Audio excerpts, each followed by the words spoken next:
அனைவருக்கும் வணக்கம். இன்றைய தினமணி செய்தித்தாள்ல என்ன செய்திகள் இருக்கு அப்படின்னு சொல்லி பார்ப்போம். ஸோ எஸ்சிஓ மாநாட்டுல நம்ம பிரதமர் கலந்துட்டு இருக்காரு. ஸோ அதுல இருக்கக்கூடிய முக்கியமான விஷயங்கள பத்தி நம்ம பார்ப்போம். அதற்கு முன்னாடி இன்றைய திருக்குறள்ல என்ன சொல்லியிருக்காங்க அப்படிங்கிறத பார்த்துரும். ஸோ முதல்ல என்ன குடுத்திருக்காங்க அப்படின்னா, "நட்பிற்கு வீற்றிருக்க யாதெனின் கொட்பின்றி ஒள்ளும் வாய் ஊன்றும் நிலை" அப்படின்னு சொல்லி குடுத்திருக்காங்க. நட்புக்கு சிறந்த நிலை எது என்றால், எப்போதும் வேறுபடுதல் இல்லாமல் முடியும் போதெல்லாம் உதவி செய்து தாங்கும் நிலை ஆகும் அப்படின்னு சொல்லி குடுத்திருக்கிறாங்க. சரியா? ஸோ ஒரு ஃப்ரெண்ட்ஷிப்கான பெஸ்ட் அ விஷயம் என்ன அப்படின்னு சொல்லி பார்த்தீங்கன்னா, எப்பயுமே ஹெல்ப் பண்ணிட்டு இருக்கக்கூடிய அந்த டெண்டன்சி தான் அப்படிங்கிறத சொல்ல வராங்க.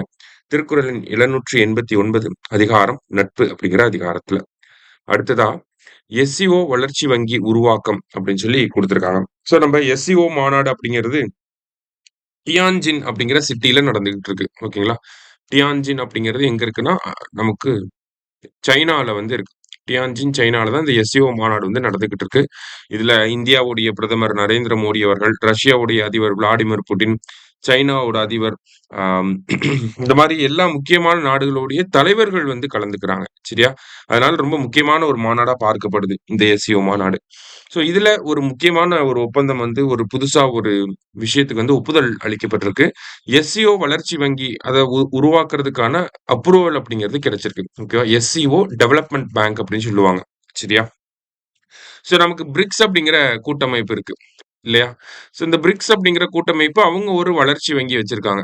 அந்த வளர்ச்சி வங்கியோட பேரு தான் நியூ டெவலப்மென்ட் பேங்க் அப்படின்னு சொல்லி சொல்லுவோம். என்டிபி அப்படின்னு சொல்லுவாங்க. 2015ல உருவாக்கப்பட்டிருக்கும். சரிங்களா?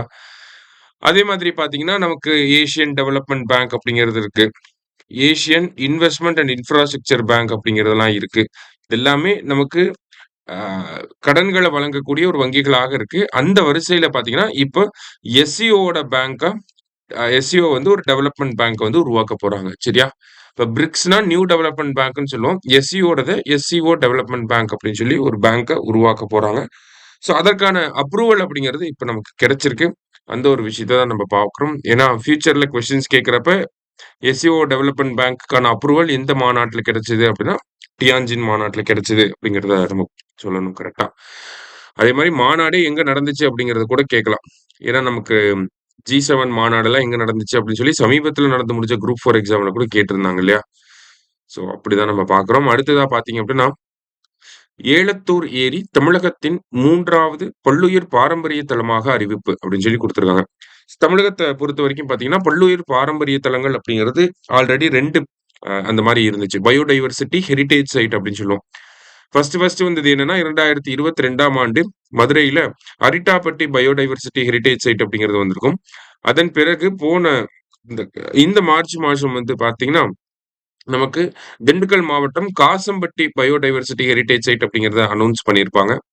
ஆ இப்ப வந்து பார்த்தீங்கன்னா, ஏலத்தூர் ஏரி அப்படிங்கிறது தமிழகத்தோட 3வது பல்லுயிர் பாரம்பரிய தலமாக அறிவிக்கப்பட்டிருக்கு. இந்த ஏலத்தூர் ஏரி அப்படிங்கிறது எந்த மாவட்டத்துல இருக்கு அப்படின்னு சொல்லி பார்த்தீங்கன்னா, ஈரோடு மாவட்டத்துல இருக்கக்கூடிய ஏலத்தூர் ஏரிய தான் 3 biodiversity heritage site of Tamil Nadu அப்படின்னு சொல்லி அனௌன்ஸ் பண்ணியிருக்காங்க.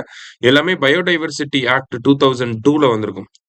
ஓகேங்களா? உயிரியல் பன்மை சட்டம் 2002க்கு கீழ தான் இது எல்லாமே அறிவிக்கப்படுது. சரியா? ஸோ இன்னைக்கு முக்கியமான விஷயங்கள வந்து பார்த்துருக்கோம். நன்றி.